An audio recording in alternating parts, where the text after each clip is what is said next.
Welfare fund को सरकार contribution थिला ताकू बढ़े कि 5 कोटी जगह 10 कोटी करा जाइछि एवं जहा फल रे जो मृत्युकालीन अवसरकालीन जो गोटे सहायता विभिन्न एडवोकेट माने पाउथिले जोटा 4.5 लाख टंका पाउथिले सेटा 9 लाख टंका से माने पाइबा पई एक व्यवस्था करा हिची। ओडिसा रे जो बंधु माने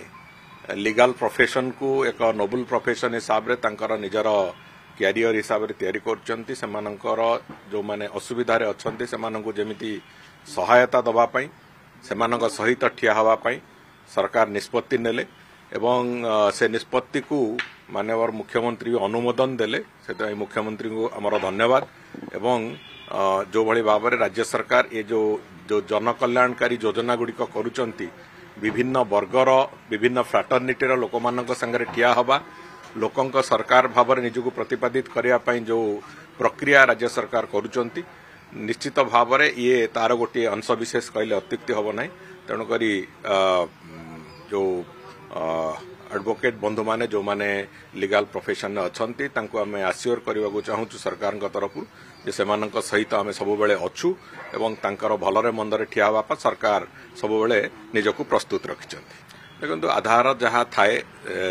मुख्य सचिवंकर चयन प्रक्रिया रे से रहिबो एवं से बाबद कौन हम कौन ना से बाबद अनेक गुड़िए स्पेकुलेसन जदिओ विभिन्न गणमाध्यम रे चली तेणुक कौन हम कौन ना से बाबद यथा समय सरकार तार निष्पत्ति नेबे एवं सठिक निष्पत्ति भी नेबे। देखो दर्शन प्रक्रियार जो परिवर्तन करिवार कथा प्राय 27-28 तारीख भितर चलित मास 27-28 तारीख भितर से कथा को आमे इंस्टॉल करेबू से काम को आमे जो क्रियान्वयन पूरा करदेबू एवं 1 तारीख रु जमिति समस्ते ठीक ढंगरे दर्शन करिवे से बाबद सरकार पूरा संपूर्ण रूपे से सजग अछंती। विशेष करी गतकाली भी मु एवं मुख्य प्रशासक दुई जन जाक जाइकी जो काम चली से दिगरे जो प्रक्रियाकरण चली ताकू आमे जाइकी काली समीक्षा करिचु देखिचु दुई जन जाक एका संगे एवं काम भी संतोषजनक भाव में चली एवं 27 तारीख कि 28 तारीख रे आमे से जो दर्शन प्रक्रियार जो परिवर्तन करने कथा से प्रक्रिया 27-28 तारीख रु आम आरंभ करूँ एक्सपेरिमेंट हिसाब से 30-31 2 दिन चलो एवं 1 तारीख दिन संपूर्ण रूपे से समस्ते से माध्यम रे दर्शन करिवार प्रक्रिया को आसवे। एंट्री जो पटे आसुचंदी से पटे एंट्री करेंगे एग्जिट जो करेंगे घंटी द्वार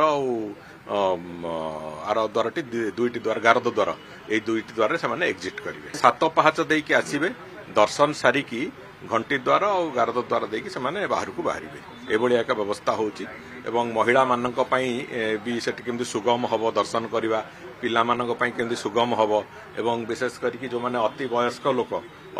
लोक मानक केमति सुगम हबो दर्शन सेति पई भी भिन्न एक व्यवस्था तारी भितर तयारी हो। भारतर एकमात्र परीक्षित बायोसार पृथ्वी प्रो माटी को रखे सुस्थ दिए नुआ जीवन